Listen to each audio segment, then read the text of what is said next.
Good morning, everybody. My name is Savana Shaltry with Own Your Day. I'm Trent May here at May Financial. And welcome to Savana on the Spot, where Trent likes to make me feel really uncomfortable with random questions. Are you ready to go on the spot today? I'm ready. All right. Well, here is your first question. 'Tis the season.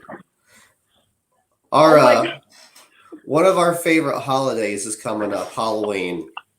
I'm really excited this year. I think I'm gonna decorate for the first time ever. Like I've never decorated for Halloween on the outside before, and we have the house for it. You know, I think we have like 100-year-old house. I think I'm just gonna go for it this year. Tell us it through Savannah's. I know it's all about perspective. You've said that before, but through Savannah's eyes, what makes the perfect Halloween? Ooh, that's good. Okay, well, The Nightmare Before Christmas has to be playing in the background. I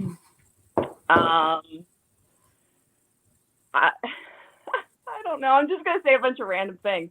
There has to be like flavored popcorn of some sort, lots of candles, really dark with like spider webs everywhere.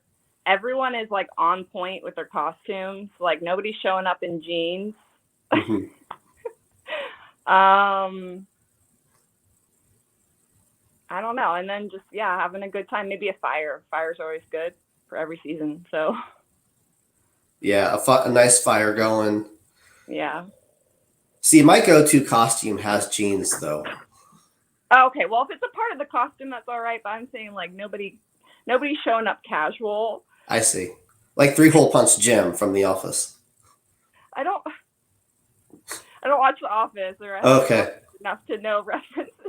So 3-Hole Punch Jim is he cut out 3 little holes from a black piece of construction paper and taped them to a shirt.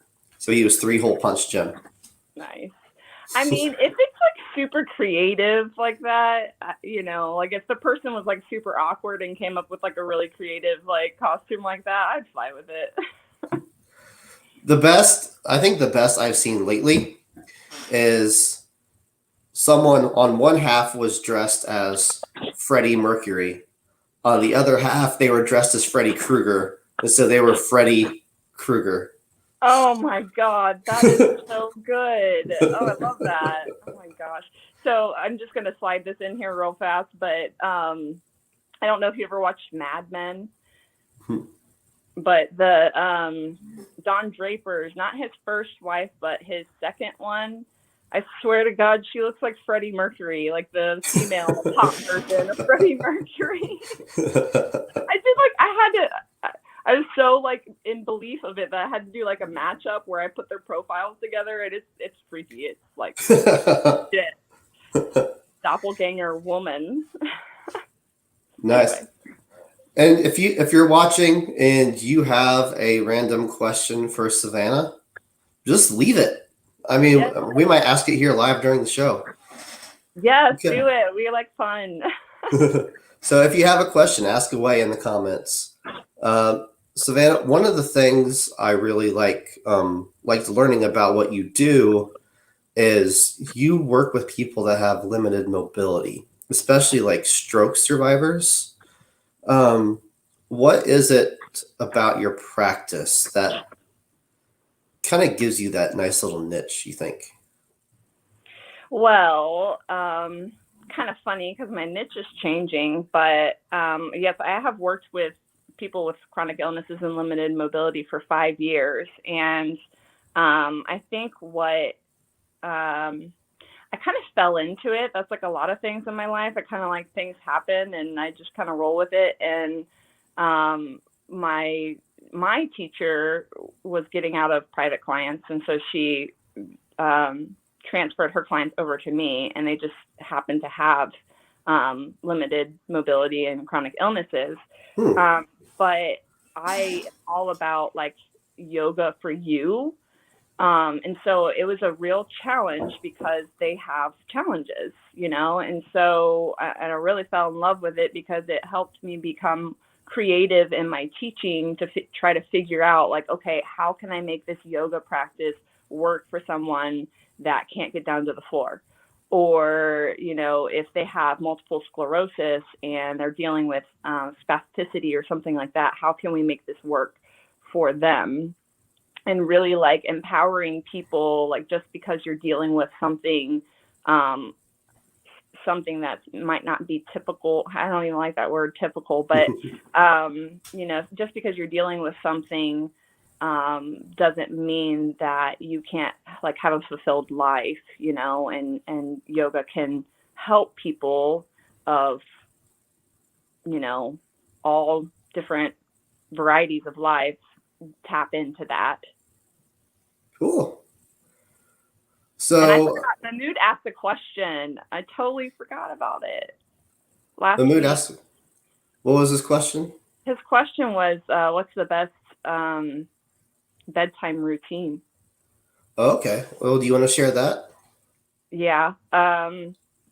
So Mahmood, I'm going to be very true to myself and say that I can't define the best bedtime routine for you because it's really like comes down to what works for you. But I do know, coming from like a meditative mindfulness um, point of view, you know, checking your thoughts before you go to bed, or just kind of like tapping into like where your mindset is.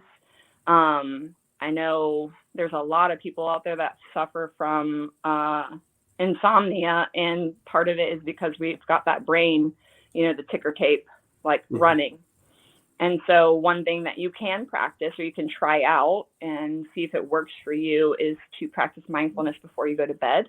So while you're lying in bed, feeling your body relax, noticing the texture of your sheets, your pillow. I know Mahmood doesn't use a pillow, so like Mhm. tapping into like, how does my neck feel, like just being very, very aware. And also like just kind of bringing in some like appreciation to that. Like, I appreciate my bed, I appreciate my room, and it's kind of what that does is it kind of overrides that like monkey mind and lets you kind of like soothe yourself and be able to relax. So that's something you can try, Mahmood, and let me know how it goes. Yeah, Mahmood gave up a pillow years ago, and I think he's like probably like a year away from just sleeping on a wood board. Hey, I think everybody should lie on the floor at least once a day, or sit on the floor once a day. I think it's very important. I'm curious, Mahmood, if you've ever gotten into barefoot shoes. So if you're like no pillow, I think that you should be wearing some barefoot Well, you showed me the towel trick, like laying down on the towel. Yeah, That's huge. yeah, That's a yeah. day We're changer. we're a culture of like, you know, Oh yeah. for various Pe- reasons. People Various see reasons. me sitting in this desk every day, so yeah. Yeah. So okay, that was a random question from the mood last week, and so anyway, Trent, go on. But we appreciate Mahmood. Um, so anytime I hear anything about yoga, or really anything lately, the big thing is breath. That breath is so important. So can you kind of just kind of explain that, like what makes breath just so vital? Well, if we didn't have it, we'd be dead. Mhm. So that's the first thing. I mean, it's really like, you think about it, like how many days can you live without food? Like how many days can you, if you're thinking about like survivor mode, like how many days can you live without food? How many days can you live without water? These are like key things that we need, obviously, to keep going. But you can't even live a day without a breath. I mean, so, um, but the breath, I'm in love with the breath. Yoga did that for me, like just really being in love with our breath. We're breathing all day, and how many people just stop and appreciate that? Like, oh Mhm. my gosh, this vital thing that I have that's always in the background that keeps me moving minutes, second to second. How many times do we stop and just, like appreciate and honor, and be grateful for our breath? But as far as yoga and meditation goes, as in physical postures, which in yoga are called asanas, the breath can provide stability. So, like if we get into a pose, we can take a deep breath, and that fills up our core.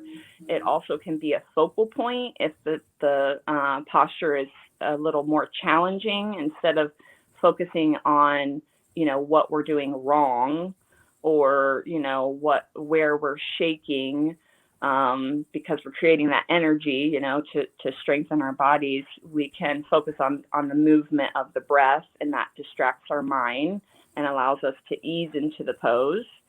Also, like speaking of ease, the breath can ease tension and allow us to ease into the pose. When I say that, what I mean is you get set up in a posture, and as you focus on your breath and you focus on like the tension being released through the exhale, you can go deeper. It can be more intense, and it's just kind of like a slow, subtle thing that you do following the breath. As far as meditation goes, again, it's a focal point. There are many breathing techniques in yoga, but just your natural breath. You sit down and focus on the natural breath, and what happens is that focus on the breath allows the body to relax, and then the mind follows. So Okay. I could probably talk about the breath for days, but What you should do, and I think this would be very beneficial for all of us, is maybe just post your own, just randomly, maybe tonight, maybe tomorrow, just a whole series on breath. I think that would be just go live and chat us up on it. I'll do that. I'll do that this week. I will go live about the breath. That would be awesome. It's a fun topic. So, and we all have it. So And it feels like there's a lot of meat left on that bone. There is. So meaty. And I do need to say something. Chelsea Reed, make sure you have Stan watch this. Yes, yeah. Chelsea. Or yes, Stan. Stan needs to watch this. You need to watch this, Stan. That's good. I like it. All right. Well, thank you for going on the spot again today, Savana. Sorry. You're mixing my name with yoga terms now. I am. You've got it on the brain now. It's always so much fun. So. All right. We'll see you all next week. And Chelsea's here. Yes. Hi, Chelsea. I forgot. I wanted to mention my shirt. Oh, yeah. Mention your shirt. Okay. So I'm going to show everyone. So, see, it says Wade's, and there's some Vikings on it. So my friends every year do this fundraiser for a charity called Wade's Army, and it's for children who have neuroblastoma, which is a type of brain cancer. And my friend's birthday is on the 25th, and they're doing this big fundraiser where they are matching. Their goal is to raise $2,500, and they're going to match it, which is awesome. It's something that I've been doing with them for years now, and it's just so much fun. They do a workout, the strength and conditioning workout, and I'm going to put the link in the comments. So if this is something that you would like to be a part of, check it out. You can get more details from their Facebook page. They're also on Instagram too. So awesome. Thanks for giving that shout out and putting that in the comments. Yep. And thanks for going back on the spot. Be on the lookout for a series on breath this week. Yeah, I'm going to do it. Thanks, Savana.